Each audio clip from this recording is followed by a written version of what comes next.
कितना खाती है तू? फिर भी मेरा फिगर बेटर है, खुद को देखो। चिप्स खाकर और भी नमकीन होती जा रही हो। वर्षा और मेघा, रायवाची बहनें, अरे काम करते ना, हम लोग भी अपना नाम बदलकर बादल और मेघ रख लेते हैं, चारों मिलकर बिजलियां कड़काएंगे। भाई मजा आ जाएगा। हाय हाय।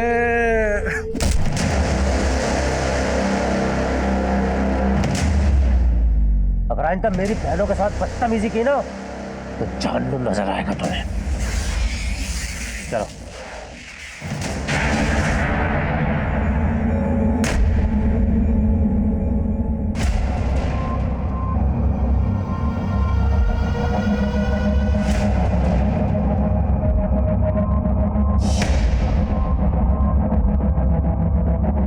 ये यहाँ क्यों आया? चिराग, तमीज से पेश आओ। चाचा है वो तुम्हारे। चिराग बंद करो ये सब। चाचा जी के बारे में ऐसी कोई गलत बात नहीं सोचनी चाहिए तुम्हें। मुझे क्या सोचा और क्या नहीं सोचा अच्छी तरह पता है जीजा जी। अब मैं बच्चा नहीं रहा।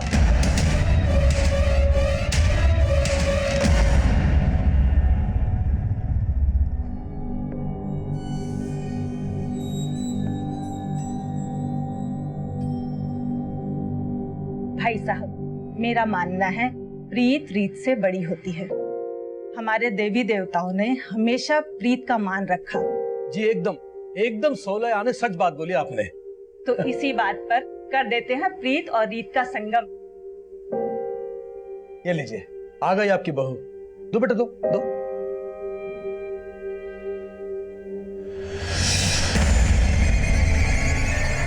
चाय इधर है। चाय? Thank you. माँ, माँ, मुझे ये शादी नहीं करनी है।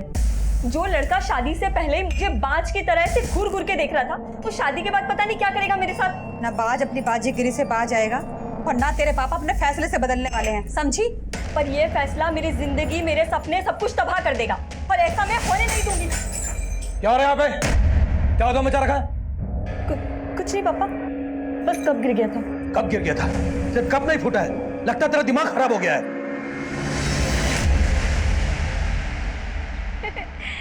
Very funny. ऐसे जोक्स तुम कहाँ से ढूंढ के लाते हो? पर अब जोक नहीं, मैं एक सीरियस बात करना चाहता हूँ तुमसे। कैसी बात? क्या तुम्हारा सच में कोई पास्ट नहीं है? तुमने मुझसे कुछ छुपाया है? जो बातें मुझे तुम्हें बतानी चाहिए थी मैं पहले ही बता चुकी हूँ। सच में मेरा कोई पास नहीं था। एनीवे, मैं तुम्हारे लिए एक गिफ्ट लेके आया। इसमें क्या है? ये ड्रेस पहन ले मेरी खातिर।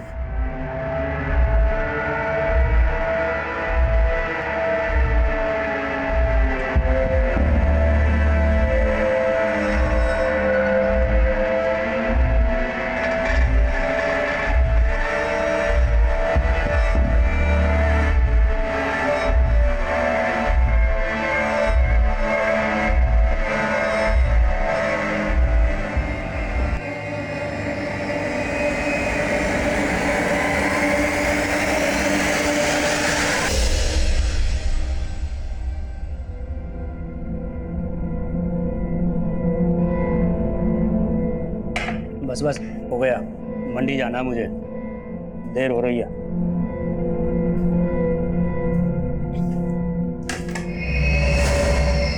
भाभी, आप यहाँ खुश नहीं हो ना?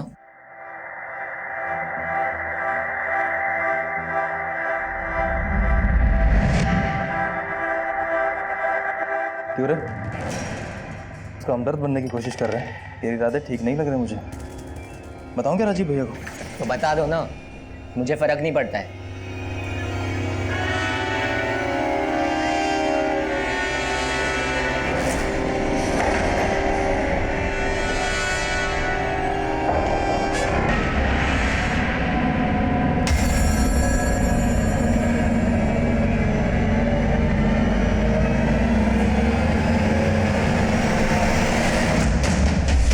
भैया, रिया भाभी का कॉल आया था, आप उनका कॉल नहीं पिक कर रहे हो? कोई झगड़ा वगड़ा हुआ है क्या उनसे? रुको, मैं रिया भाभी को कॉल कर रही हूँ, आप उनसे।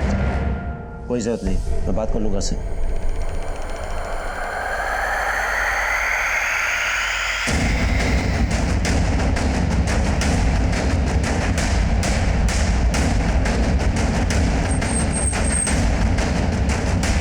सर एक लड़के की बॉडी है।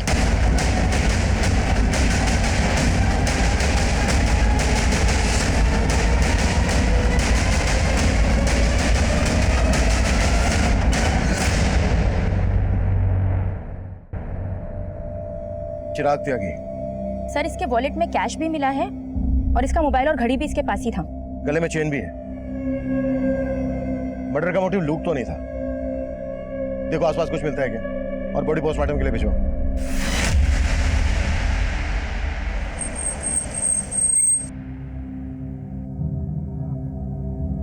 हमें चिराग की लाश एमसीडी पार्क के पास एक खाली प्लॉट में मिली। आप लोगों से चिराग कुछ कहकर गया था कि कहाँ जा रहा है? चिराग भैया ने तो कुछ बताया नहीं था, पर हो सकता है वो रिया भाभी से मिलने गए हो।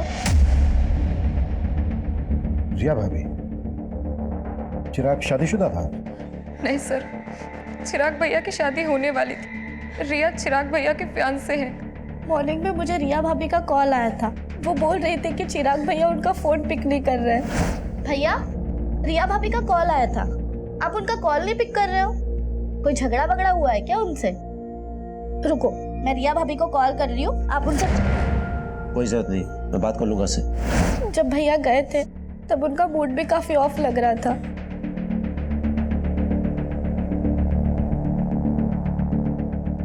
आप लोगों को किसी पर शक है जो चिराग का मर्डर कर दे? सर जरूर ये जतिन और उसके दोस्तों ने किया है। सर कुछ दिन पहले मुझे और वर्षा को भी उनने बहुत परेशान किया था। इतना कुछ हो गया, आप लोगों ने पुलिस कंप्लेन क्यों नहीं की? चिराग भैया को लगा कि वो दोबारा ऐसी हरकत नहीं करेंगे।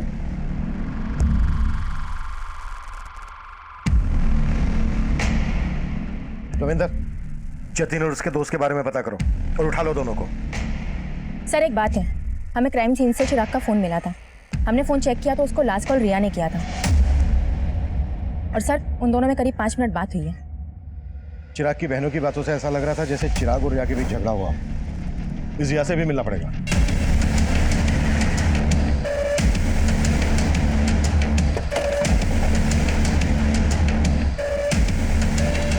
सर चिराग मुझसे नाराज था, इसलिए वो मेरा फोन पिक नहीं कर रहा था। नाराजगी की वजह क्या थी?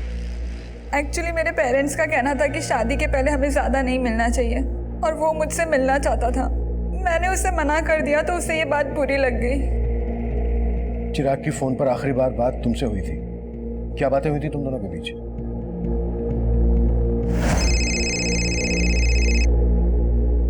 सो फाइनली तुमने मेरा फोन उठा लिया। मैंने उससे मिलने के लिए मना लिया था और उसने हाँ भी कर दी थी। तो तुम चिराग से मिली थी? नहीं सर, पर हम मिलने वाले थे। उसने मुझे एमसीडी गार्डन के पास मिलने के लिए बुलाया था। मैंने उसका बहुत वेट किया लेकिन वो आया ही नहीं मिलने। हमें चिराग की लाश एमसीडी गार्डन के पास ही एक खाली प्लॉट में मिली थी। क्या तुम वाकई में उससे नहीं मिली थी या फिर कुछ छुपा रही हो हमसे? नहीं सर, चिराग सच में मुझसे नहीं मिला था।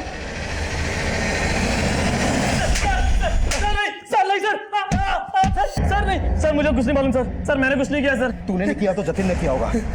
जतिन कहाँ है? सर जतिन 2 दिन पहले सर कुरुक्षेत्र गया था सर, और सर चिराग का मर्डर तो सर कल हुआ था।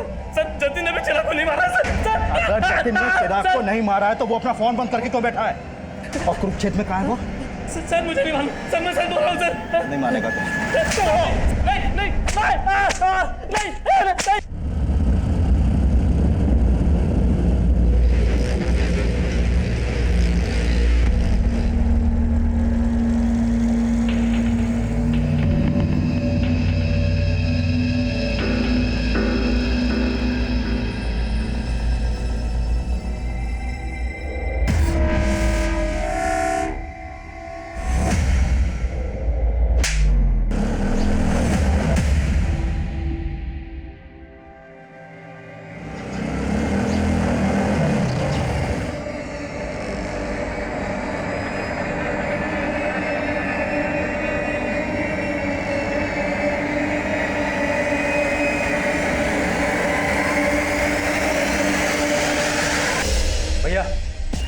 आपने उस लुगाई के सामने मुझे थप्पड़ मार के अच्छा नहीं किया। मैं चप्पल बाहर खोल के घुसा था। मैं चप्पल गई बाहर में, हमने तय किया था ना, वो सिर्फ मेरी है। सर, जतिन का फोन चिराग के मर्डर से एक रात पहले से हरियाणा के कुरुक्षेत्र में ही एक्टिव था और अपने दोस्तों की गिरफ्तारी के बाद उसने अपना फोन कुरुक्षेत्र में ही बंद किया था। माना चिराग के मर्डर वाले दिन उसका फोन कुरुक्षेत्र में एक्टिव था, पर यह भी तो हो सकता है कि जतिन तब गाजियाबाद में हो और ये सब एलिबाई खड़ी करने की एक चाल हो।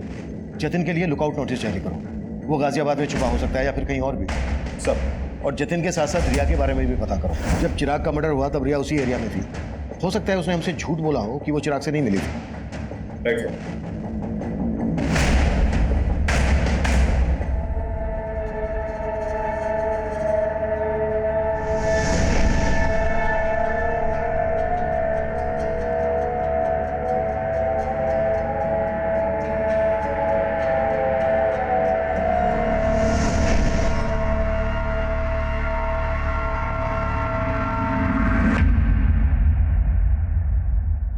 पानी पियो।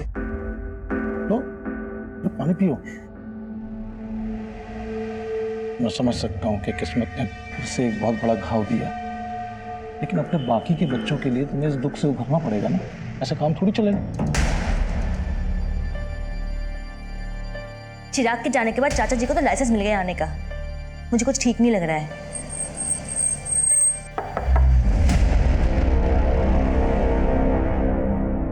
हम जतिन की तलाश कर रहे हैं, लेकिन हमें रिया के बारे में भी कुछ बातें जाननी है। चिराग रिया को कब से जानता था और क्या उन दोनों की लव मैरिज होने वाली थी? नहीं सर, उसका रिश्ता तो हमने ही करवाया था। दरअसल रिया मेघा और वर्षा के साथ एक ही स्कूल में थी। रिया और मेघा तो बचपन की दोस्त हैं। उसके घर वालों को हम बहुत अच्छे से जानते हैं। तो क्या चिराग इस शादी से खुश था? हाँ सर, ये शादी उसकी मर्जी से ही हो रही थी। आप ये सब क्यों पूछ रहे हैं? आपको क्या रिया पे शक है? मतलब मुझे पता लगा कि चिराग जब मिलने गया था रिया को, तभी ये सब। आप क्या लगते हैं चिराग के? जी, मैं चिराग का जीजा हूँ। वैसे रहते कहाँ हैं आप? जी, मैं इसी घर में रहता हूँ, यही। नहीं, और आप? मैं चिराग का चाचा हूँ सर। चिराग मेरी भाभी का इकलौता बेटा था। उसके बिना ये घर सर, उसके गुनाहगार बचने नहीं चाहिए सर।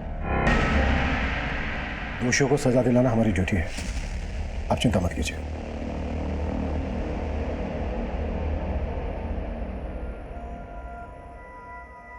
चिराग के चाचा और जीजा को ज्यादा ही कंसर्न लग रहे थे। चिराग के फादर थे नहीं, जीजा घर जमाई। चेक करो, कोई पर्सनल या प्रॉपर्टी को लेकर इश्यू तो नहीं था इन लोगों के बीच।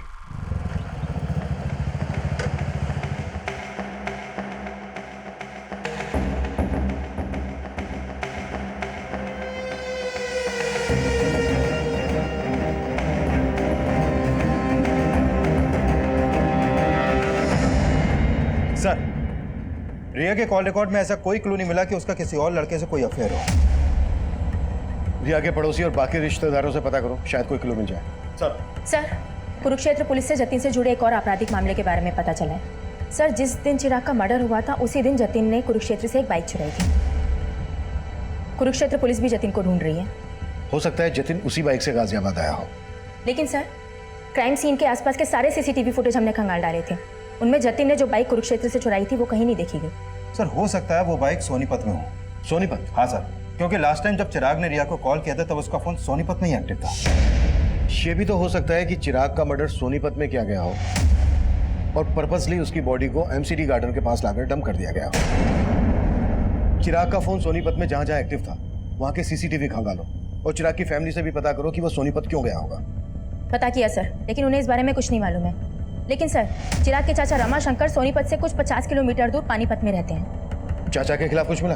फिलहाल तो नहीं सर, लेकिन हम पता कर रहे हैं। और ये भी पता लगाओ कि जतिन का चिराग से जुड़े किन किन लोगों से कनेक्शन था। हो सकता है चिराग के मर्डर में जतिन को मोहरा बनाया गया।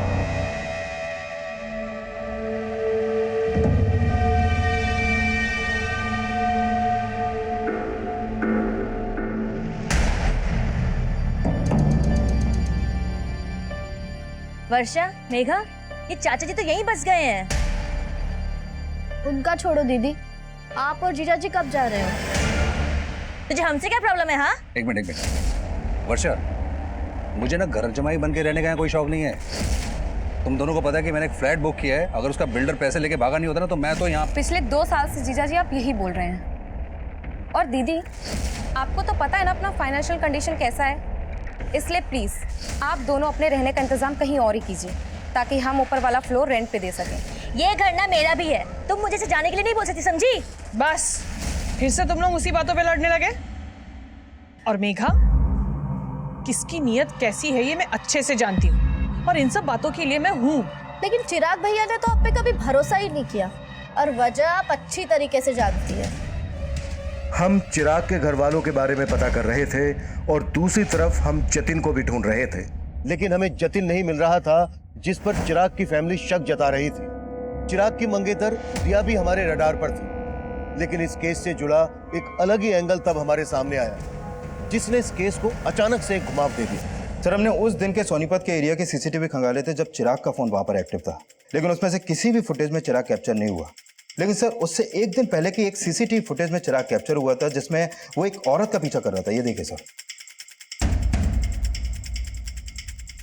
कौन है ये औरत और चिराग क्यों और किस मकसद से इसका पीछा कर रहा होगा? प्रिया, औरत घूंघट में है, फिर भी चिराग के घर वालों को ये फुटेज दिखाओ, हो सकता है वहां से कोई हिंट मिल जाए। Right sir.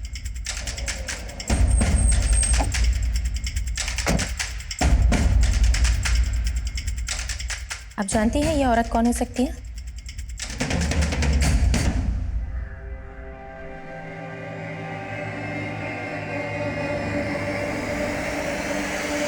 नीच, जब मैं अंदर होता हूँ तब भी तू इसी तरह झांकता है? हाँ, झांकता हूँ, लेकिन आपकी तरह आपकी मशरूफियत में बाधा नहीं डालता। उसे देखिए, इश्क लड़ा रहा है अंदर। तो लड़ाने दे, तेरे क्यों चुल उठ रही है? अरे वो मेरे भोले भैया उस लड़की को हमारे खिलाफ भड़का रहा है।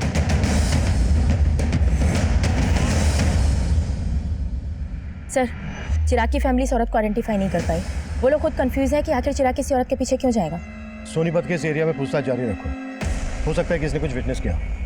सर, सुजाता के जिस रिश्तेदार ने रिया और चिराग का रिश्ता करवाया था, मेरी उनसे बात हुई। उनका कहना है कि चिराग के मर्डर वाली सुबह उनको रिया की माँ का कॉल आया था और वो रिया से चिराग का रिश्ता तोड़ना चाहती थी, लेकिन उससे पहले चिराग का मर्डर हो गया सर। यानी चिराग और रिया की स्टोरी में कोई और भी एंगल है। रिया की मदर ये रिश्ता तुड़वाना चाहती थी तो जाहिर सी बात है रिया को ये बात पता होगी, लेकिन रिया ने हमसे बताई नहीं। इस रिया से दोबारा मिलते हैं।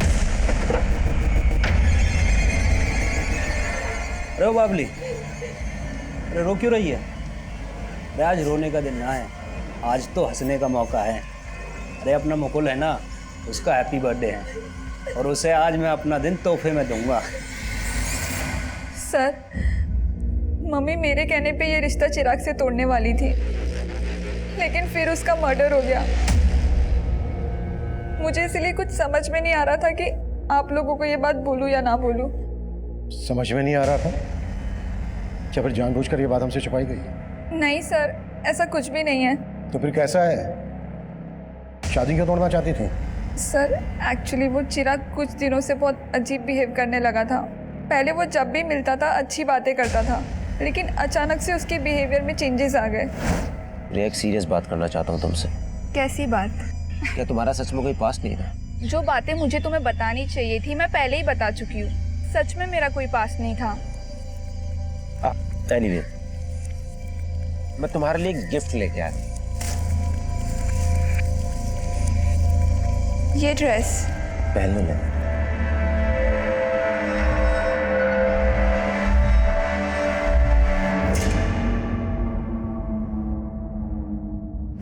सर, मुझे नहीं पता उसके मन में क्या चल रहा था, लेकिन उस दिन के बाद से वो बहुत अजीब अजीब सवाल करने लगा। मेरा क्लासमेट कौन था, मेरे दोस्त कौन थे। मतलब उसे तुम पर शक था कि तुम्हारा कोई एक्स है? नहीं सर, ऐसा कुछ भी नहीं है, लेकिन उसके इन सवालों से मैं तंग आ गई थी। मैंने ही मम्मी से कहा था कि मैं उससे शादी नहीं करना चाहती, और फिर मैंने डिसाइड किया कि उस दिन मैं चिराग से मिलकर सब कुछ खत्म कर लूँगी। तो उस दिन चिराग तुमसे मिला था? नहीं सर, मैंने कहा ना, मैं उस दिन चिराग से नहीं मिली। लेकिन चिराग की लाश हमें उसी एरिया में मिली जहाँ तुम उससे मिलने वाली थी। सर, आप कहना क्या चाहते हैं? मैंने चिराग को मारा है? सर, माना रिया के बयान से लग रहा है कि चिराग को डाउट था कि रिया का कोई पास्ट होगा, लेकिन जितना हमने रिया के बारे में पता किया, उससे कहीं नहीं लगा कि रिया की लाइफ में कोई और लड़का भी होगा। लेकिन सवाल यह है कि चिराग को शक क्यों था?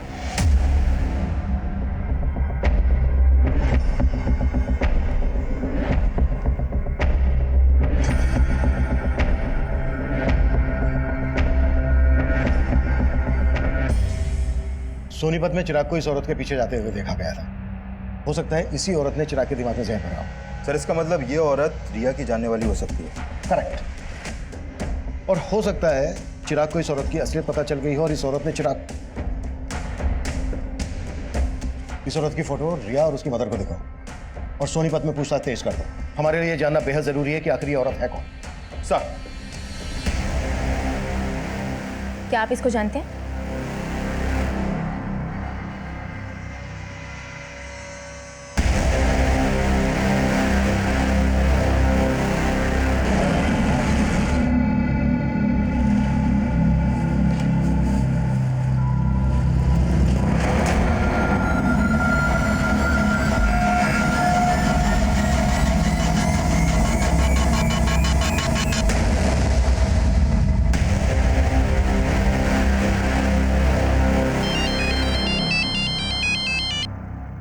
हेलो,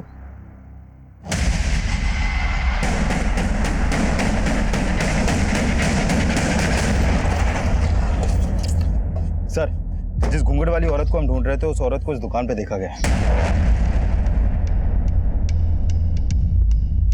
सर, वो औरत उस दिन यहाँ खरीदारी करने आई थी।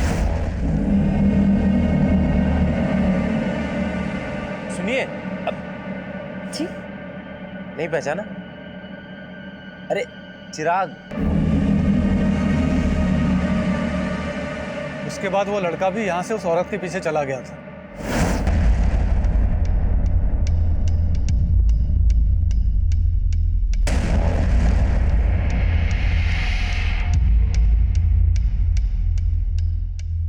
ये औरत पहले भी आती थी? जी सर, 3-4 महीने पहले कभी कभी आया करती थी, लेकिन तब उसकी शादी नहीं हुई थी। उस दिन पहली बार मैंने उसको साड़ी में देखा था। ये रहती कहाँ थी? सर, इसका आइडिया नहीं है। हो सकता है ये औरत यहीं कहीं आसपास रहती हो। पूछताछ करो, कैसे भी करके पता लगाओ कि आखिर ये औरत है कौन। सर,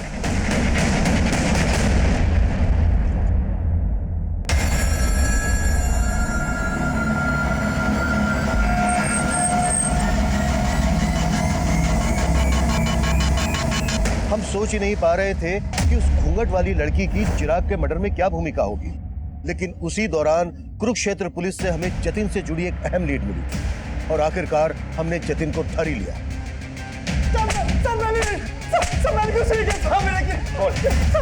चिराग को क्यों मारा? मैंने बिल्कुल नहीं मारा। लेकिन हमारी लगातार कोशिशों के बावजूद जतिन इस बात से इनकार करता रहा कि उसका चिराग के मर्डर से कोई लेना देना था। वहीं उस घूंघट वाली औरत की तलाश हमें एक ऐसे मकाम पर ले आई जहां हमारे सामने आया कि चिराग अपने सोशल मीडिया अकाउंट से उसके टच में था। वहीं उस लड़की का सोशल मीडिया प्रोफाइल उसका एक नया रूप लेकर हमारे सामने आया। साइबर सेल ने चिराग के फेसबुक अकाउंट को क्रैक किया है। सर, इसके अकाउंट में इस लड़की का प्रोफाइल रितु सिंह के नाम से है और चिराग के मर्डर से पहले तक इन दोनों के बीच में काफी चैटिंग हो रही थी। तुम रिया से शादी करके बहुत बड़ी गलती कर रहे हो। रिया का कई लड़कों के साथ अफेयर था और मेरे एक फ्रेंड को भी उसने धोखा दिया। तुम्हें विश्वास नहीं हो रहा है ना मेरी बात पर? मेरे फ्रेंड ने मुझे बताया कि रिया की बैग पर पिल है जो वही जान सकता है जिसका उसके साथ फिजिकल रिलेशन था। सर, यानी ये रितु रिया को भी जानती है और उसके बॉयफ्रेंड को भी। लेकिन रिया ने रितु का फोटो आइडेंटिफाई नहीं किया और ना ही उसकी बैकग्राउंड से हमें यह पता चला है कि रिया का किसी के साथ कोई अफेयर था। हो सकता है कि रितु रिया के खिलाफ चिराग को भड़का रही हो। चिराग ने अपने मर्डर से एक दिन पहले मैसेज किया था कि मैंने तुम्हें सोनीपत में देखा था लेकिन तुमने मुझे देखकर अनदेखा किया, और उसके जवाब में ये लिखती है, उस समय मुझे कुछ सूझा नहीं था, मैं तुमसे दोबारा मिलने के लिए तैयार हूँ। उसके बाद कोई चैटिंग नहीं हुई। सर, इसका मतलब चिराग इस लड़की से मिला होगा और जरूर चिराग के मर्डर में इसी लड़की का हाथ होगा। सर, लेकिन इनकी चैटिंग से ऐसा लग नहीं रहा है कि सिर्फ ऑनलाइन फ्रेंड थे, शायद इससे कुछ ज़्यादा था, मे बी अफेयर। लेकिन सर, चिराग के कॉल रिकॉर्ड में तो ऐसे किसी भी रितु नाम की लड़की का कोई नंबर नहीं मिला है। लेकिन चैट से ऐसा लग रहा है कि इन दोनों के बीच सिर्फ चैटिंग नहीं होती थी, फोन पर भी बातें होती होंगी, शायद इंटरनेट कॉलिंग। मामला जिल्टेड लवर का लग रहा है। लुक, चिराग और ऋतु एक दूसरे को पसंद करते थे, लेकिन चिराग रिया से शादी करने वाला था, तो हो सकता है ऋतु को ये बात पसंद नहीं हो और इसलिए उसने रिया के खिलाफ चिराग के दिमाग में जहर भरा हो, और जब उसे लगा कि उसका प्लान फेल हो रहा है तो उसने चिराग को मरवा दिया। पर इस लड़की का प्लान तो ऑलमोस्ट सक्सेस हो ही चुका था सर, क्योंकि रिया चिराग को शादी के लिए मना ही करने वाली थी। लेकिन इससे पहले कि रिया चिराग से मिल पाती, चिराग का मर्डर हो गया। एक काम करो, ऋतु के बारे में सब कुछ पता करो।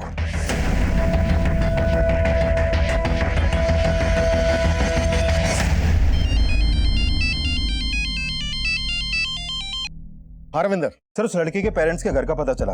उस लड़की का असली नाम छाया है। छाया? लेकिन उसका प्रोफाइल तो ऋतु के नाम से था। है कहाँ ये लड़की? उसके पेरेंट्स ने मुझसे ज्यादा बात तो नहीं की सर, लेकिन हाँ, पड़ोसियों से पता चला है कि छाया की शादी 3 महीने पहले ही हो गई थी और उसका ससुराल कुरुक्षेत्र में कहीं पर है। लेकिन उसके पेरेंट्स तुमसे बात क्यों नहीं कर रहे हैं? एक काम करो, उसके पेरेंट्स के कॉल रिकॉर्ड्स स्टडी करो, उसमें तुम्हें छाया उस ऋतु का भी नंबर मिलेगा और कुरुक्षेत्र के उसके ससुराल वालों का भी।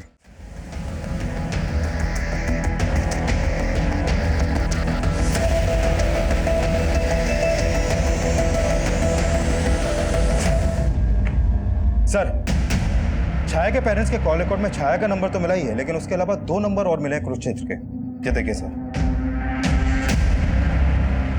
एक नंबर राजीव के नाम पे रजिस्टर्ड है और ये दूसरा अनीता के। कुरुक्षेत्र चलने की तैयारी करो। सर,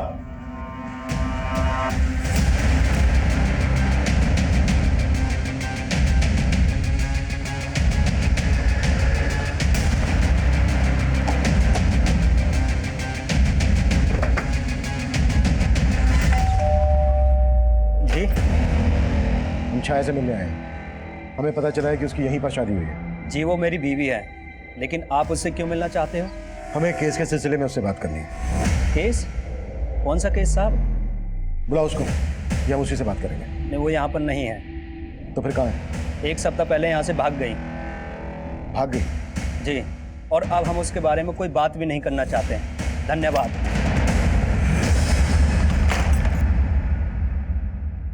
सर, छाया का फोन स्विच ऑफ है। तो छाया का पति बोल रहा है कि 1 हफ्ता पहले ही छाया यहाँ से भाग गई थी। सर, मुझे लग रहा है ये जरूर उसे बचा रहा है। हो सकता है छाया के फादर राम सिंह को पता चल गया था कि हम छाया को ढूंढ रहे हैं। एक काम करो, छाया के फादर राम सिंह पे नजर रखो और ससुराल वालों पर भी। इनके बारे में सब कुछ पता करो। सर,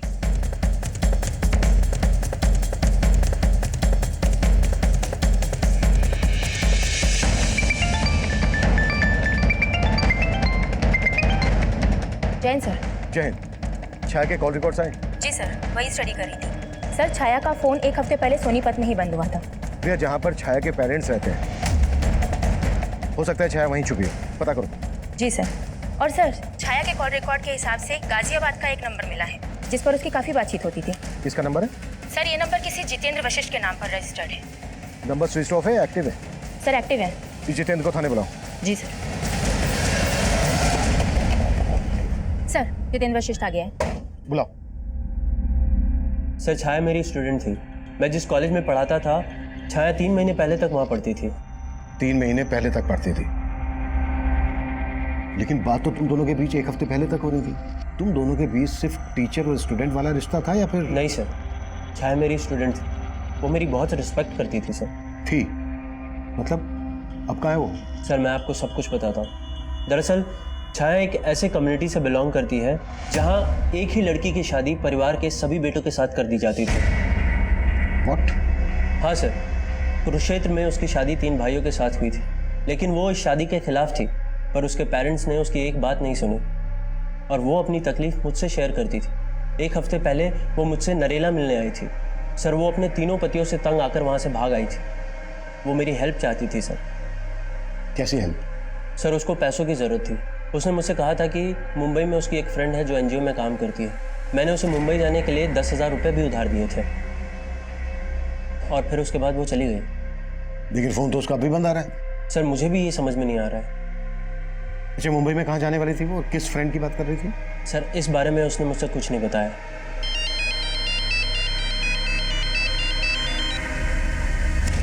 हाँ रविंदर। सर, सोनीपत पुलिस से एक चौंकाने वाली इन्फॉर्मेशन मिली है। कुछ दिन पहले उन्हें सोनीपत में छाया की लाश मिली थी।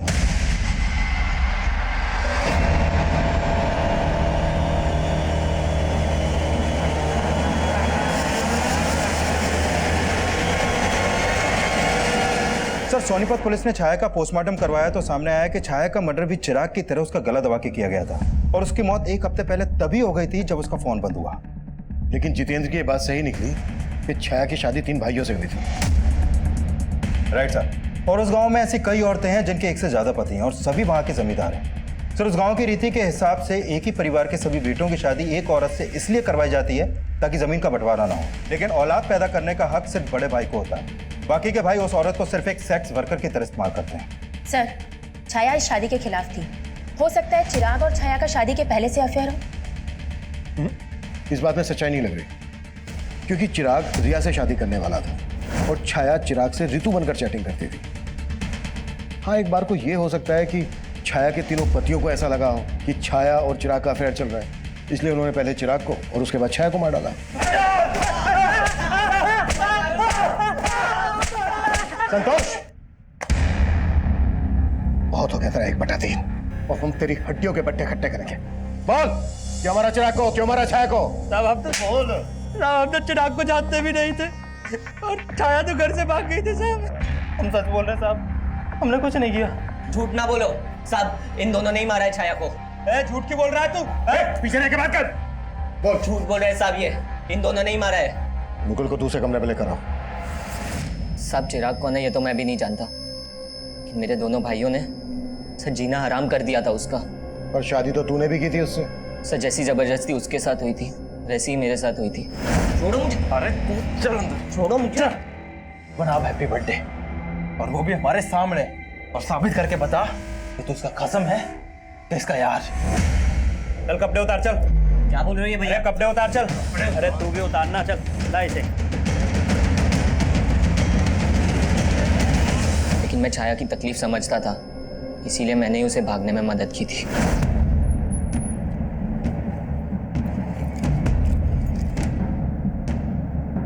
साहब, वो गाजियाबाद बोल के निकली थी, लेकिन मेरे दोनों भाई उसे बाद में ढूंढ रहे थे। सच सच बता दे, कहाँ भेजा तूने उसे? नहीं भैया, मैंने उसे नहीं भगाया है। मम्मी कसम, मैंने उसे नहीं भगाया है। मम्मी आप तो... सर, मुझे पक्का यकीन है उन्होंने उसे ढूंढ के मार दिया होगा। हमें पता चला है गाजियाबाद में वो अपने एक टीचर जितेंद्र से मिली थी, उससे 10,000 रुपये भी उधार लिए और वहाँ से सीधे मुंबई जाने वाली थी। मुंबई में उसकी एक फ्रेंड है जो एनजीओ में काम करती है। उसकी ऐसी किसी फ्रेंड को जानते हो जो मुंबई में रहती है? नहीं साहब, उसने तो बस मुझे इतना ही बताया था कि वो गाजियाबाद में अपने किसी दोस्त से मिलने जा रही है। इसके अलावा उसने मुझे कुछ नहीं बताया था साहब। सर, मैंने चिराग के कॉल रिकॉर्ड्स में एक नंबर आइडेंटिफाई किया है जिस पर उसकी काफ़ी बात होती थी। वो नंबर उसके दोस्त उमेश का है। सर, मैं और चिराग एक ही स्कूल में पढ़ते थे, हम दोनों काफ़ी अच्छे दोस्त थे। तुम्हें क्या लगता है चिराग का मर्डर किसने किया होगा? उसको नापसंद करने वाले उसके घर वाले भी। मतलब किसकी बात कर रहे हैं? सर, एक तो उसके चाचा, चिराग से उनकी बिल्कुल नहीं बनती थी, और मैं अपने जीजा से भी तंग आ गया था। उमेश। हाँ भाई। मैं जीजा जी से ज्यादा ना अपनी बहन नीलम के लिए दुखी हूँ। क्यों? अरे जीजा जी किसी काम के नहीं है। नौकरी ढूंढना तो दूर की बात, हमारे घर में आके बैठ गए। मैं दीदी की वजह से चुप हूँ, नहीं तो। सर, चिराग के जीजा की उनके घर पर भी नजर थी, और एक बार तो उन्होंने चिराग की माँ के गहने तक गायब किया। चिराग के जीजा ने चोरी भी की थी? हाँ सर, और कहानी ये बताई कि गहने किसी ने लूट लिया। मैं सुनार के पास से जब आया तो यहाँ पर आया, ये यहाँ पर ये एक आदमी मिला, इसने मुझे चूल्हा दिखाया, मैंने यहाँ से गहने लिए और वहाँ कहीं भाग गया वो। लेकिन चिराग ने कंप्लेंट करने से मना कर दिया था, क्योंकि उसे पता था कि अगर वह कंप्लेंट करेगा तो चिराग का जीजा ही झूठा साबित होगा और घर की बदनामी होगी। चिराग को अपने चाचा के साथ क्या प्रॉब्लम थी? सर, आप जैसा सोच रहे हैं सब बिल्कुल नहीं। माना कि चिराग मुझे पसंद नहीं करता, लेकिन सुजाता भाभी में चिराग की जान बसती, तो मैं उसे कैसे मरवा सकता हूँ? चिराग में सुजाता की जान बसती थी और तेरी जान सुजाता में बसती है, इसलिए सुजाता की जिंदगी में जगह बनाने के लिए तूने चिराग को मरवा दिया। क्या सर? जब चिराग का मर्डर हुआ मैं तो शहर में था ही नहीं सर, मैं तो शहर के बाहर था सर। तेरे सारे कांड पता कर लिए हमने, कभी चिट फंड का, तो कभी नकली पेपर्स बनवाकर प्रॉपर्टी का धंधा। बहुत लोगों को चूना लगाया तूने, और वो तू घर बिकवा कर भी नीलम का हिस्सा लेना चाहता था। और तेरे रास्ते का रोड़ा था चिराग। सर, आप मेरे और भाभी के रिश्ते को लेकर गलत सोच रहे हैं। दरअसल उमाशंकर भाई साहब कई साल पहले गुजर गए, तो भाभी का ख्याल मेरे अलावा कौन रखता? फिर तेरे बीवी बच्चों ने तुझे क्यों छोड़ा?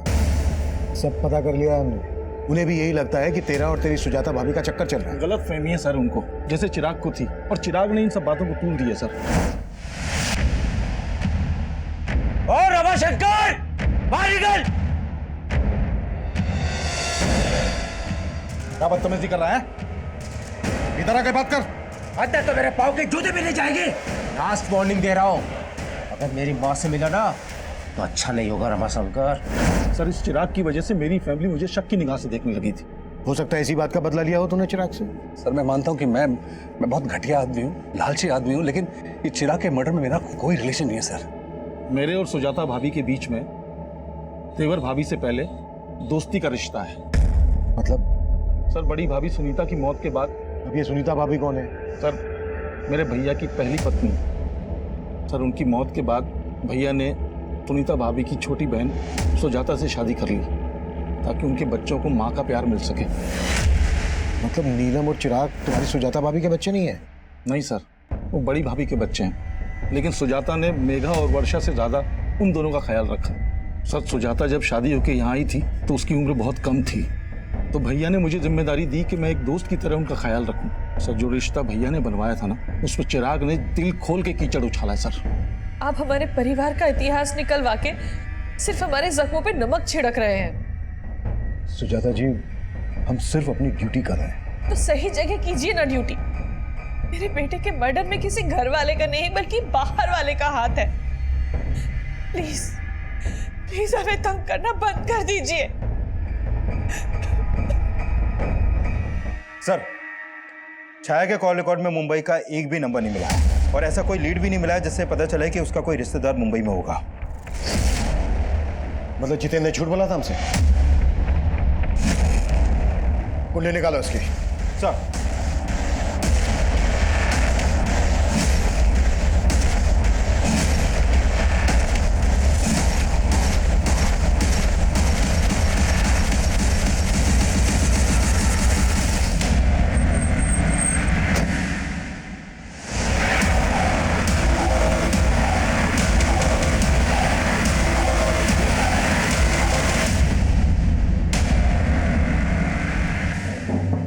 छाया का टीचर, मेघा का लवर। अब ये बोल, छाया को ऋतु बनाने का क्या चक्कर है? पहले चिराग का मर्डर, उसके बाद छाया का मर्डर। ये कहानी क्यों और कैसे रची?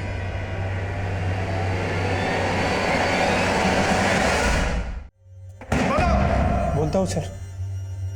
सर, मेरा और मेघा का अफेयर चल रहा था सर, लेकिन हमारा ब्रेकअप हो गया था सर, क्योंकि मेरे पेरेंट्स ने जबरदस्ती मेरी रिश्ता कहीं और करा दिया था।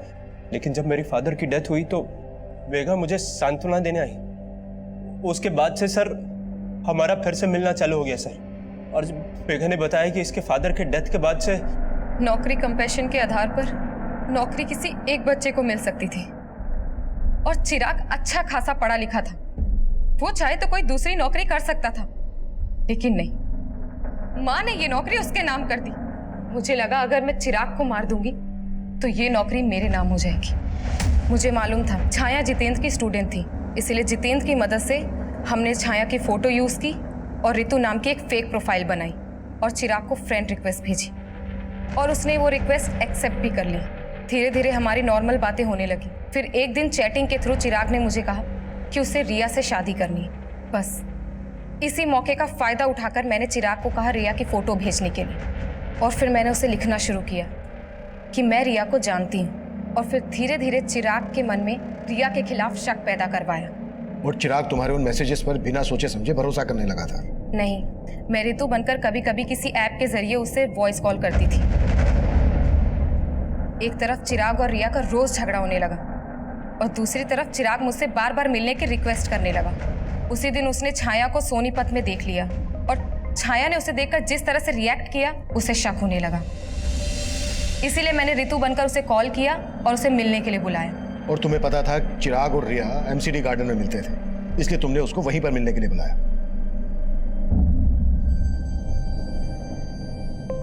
भैया, मेघा तू? रिया ने मुझे आपके पास भेजा है। चलिए मैं आपको उसके पास ले चलती हूँ।